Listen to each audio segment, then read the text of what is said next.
Hey guys, good to see you. Thanks for coming out. Why don't we just start? Try to answer any questions you have. Greg played Temple last year with a new coach. Can you tell us a little bit about this team this year that you'll be facing? Yeah, I look at Temple. You can see I've known Stan for a long time, Coach Drayton. He's an excellent football coach.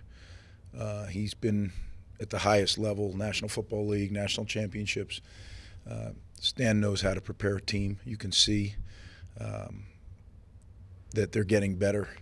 You can see that there's an identity to their team, what they're going to be, what he wants them to be. And I know, as always, a lot of guys on that Temple team that would have liked to come to Rutgers, right? So when you play a team that has a chip on their shoulder, it's a challenge. So when you go back and watch that game last year, you say, well, the score was what it was. I mean, that score was not indicative of what that game was. That score was based on takeaways.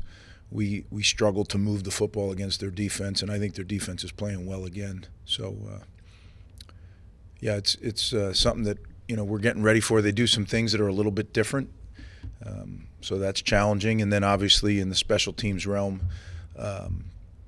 Coach Shire knows intimately what we do, and so we got to make sure that we, button it all up, and make sure that there's nothing that he can take advantage of from his knowledge of what we do. So what have you seen from Gavin in terms of the way he's kind of navigating the ups and downs of this early part of his development and processing mistakes, learning from them, and things like that? I think there's no doubt both he and Evan are both getting better in leaps and bounds, right? And how can you not when you go through that process and you play in live games? You wish he could have that interception back. It was similar to the one at BC. That's what he and I talked about is, no, there's enough mistakes out there to make new ones every week. We don't want to make the same ones. But then again, you look at what he does on that one touchdown throw. I mean, that was a laser beam, right? And then when he runs the football, he's a threat. Every time that ball is snapped and it's in his hands, he's a threat. You better defend him. You better have a guy accounted for him, because if you don't, he has the ability to take it a long way. So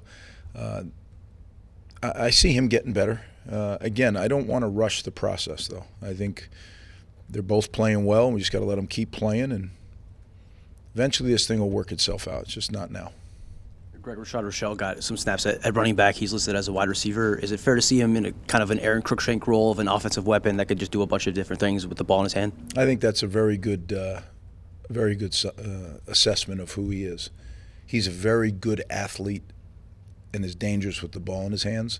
So we've been working him at both positions. With AY down, we kind of more heavily favor him towards running back. But I think he's going to be a really good receiver too, as he grows and spends more time with JB in the weight room and all those things. He's already changed his body a little bit, but I can see this guy being just a little muscle man, out there. It can really run, and that's going to be the key, because he's going to get hit, right? And so we're working to get that done. Understand you don't want to dive too much into Noah's injury, but is there a game or at least a timeline for when you would be expecting him to get back on the practice field or game situation? No, not really.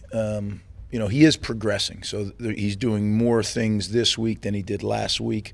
I think it's all going to be, okay, so how does this go this week? If this goes well, then he keeps progressing onward. It's too early still to tell. Can he play this week? I don't know.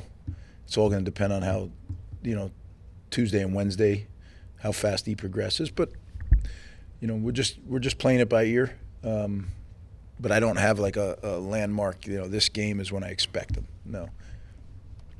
Greg, you started the same 5 offensive linemen again this past week. Is it safe to say that those guys are your top 5? And then kind of piggybacking off of that a little bit, we also saw quite a bit of a youth movement this past weekend. How is the unit as a whole developing?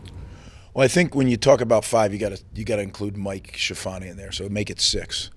Okay, we have 6 in our opinion as a staff. We have 6 starting linemen. We just could it be the other way around? Sure, it could. It's just it's very close.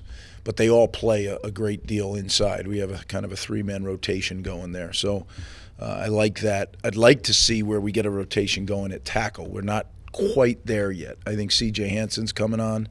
I think Kamar Missouri's coming on. So if those guys keep coming, now we can get into a little more rotation at the tackle spot too. But that's kind of just like at quarterback, at tackle, at guard. I'd like to do it some at center. I'd like to keep playing more and more people. Just philosophically, I think that's what college football is becoming. You know, you have to make sure that everybody gets to play. I think they prepare better that way. So we're going to make every attempt to do that, but not at the cost of winning a game. So that's going to be always the ultimate, level. I know you're focused on Temple now, but to look a little bit ahead, the Big Ten just announced the Iowa game. Big Ten opener is going to be a night game. It's going to be your first night game here with fans in the stands since you came back. What do you anticipate that, and what is your kind of general thoughts on night games here at home? I think your first part was exactly where I am totally focused on one thing, and that's a 2:00 kick at Lincoln Financial Field. God willing, I'm still around. Then we'll talk about that next week. But I am really excited about 2:00 at Lincoln Financial Field, though. I've already heard, and I don't know how accurate it is, but I've heard there's 14 to 20 buses full of Rutgers students going down. And I know our fans, after watching that BC turnout, the way our fans showed up at Boston, I really anticipate we're going to have a heck of a Rutgers turnout down at the Lincoln Financial Field. Great stadium, great venue. I hear there's pep rallies and everything else. I love it. I love it. Let's paint that place scarlet. You know, that's now, are they scarlet? No, they're cherry, right? Yeah. So let's paint it scarlet. Yep. Can you talk about the rotation at cornerback? How happy are you play with those guys who are going in and out? You said cornerback, right? Yeah. I really think that we have some good corners on our team. Certainly Robert's playing at a very high level. I think Max is capable of playing even better than he is. He's playing well. I think Max can play. There's another level for Max. I expect to see that this weekend. And then Braz, I think, is really playing at a high level as well. Kess Abraham's playing at a high level.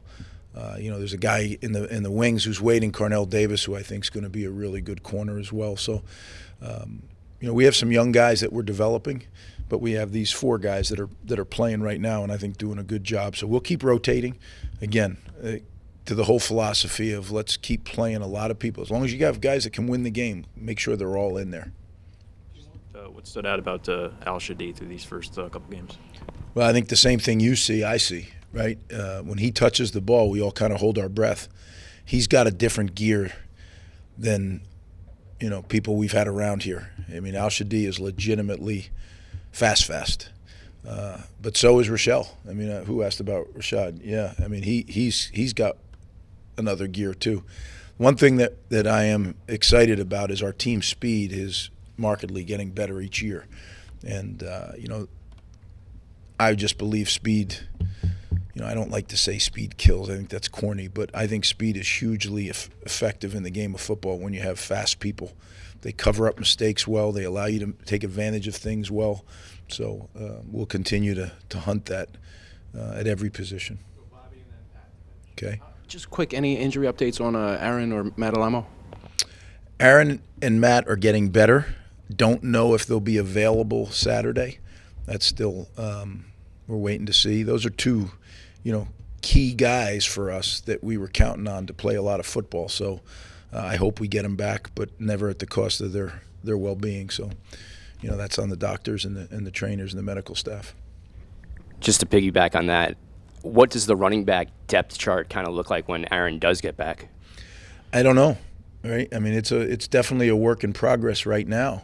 Right now, you can legitimately say there's 2, maybe 3 guys getting touches, right? Sam, I think, showed what he can do. We've seen that in camp and in practice, but now you guys got to see a little bit of it. So, yeah, it's a good running back room. That's what I like, and we just got to make sure that we play to each guy's strengths. And you can do that if you're organized. You can make sure you have the right guys in to do the right things for their strengths.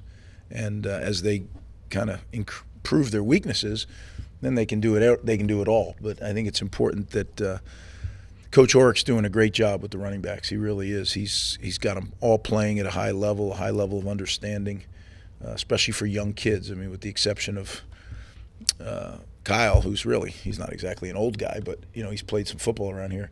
The rest of them are young pups, and they're doing a good job. They're executing their assignments for the most part, so that's a positive. See you down in Philly, guys. Or I'll see you before that, but let's get as many people down there as we can. Thanks.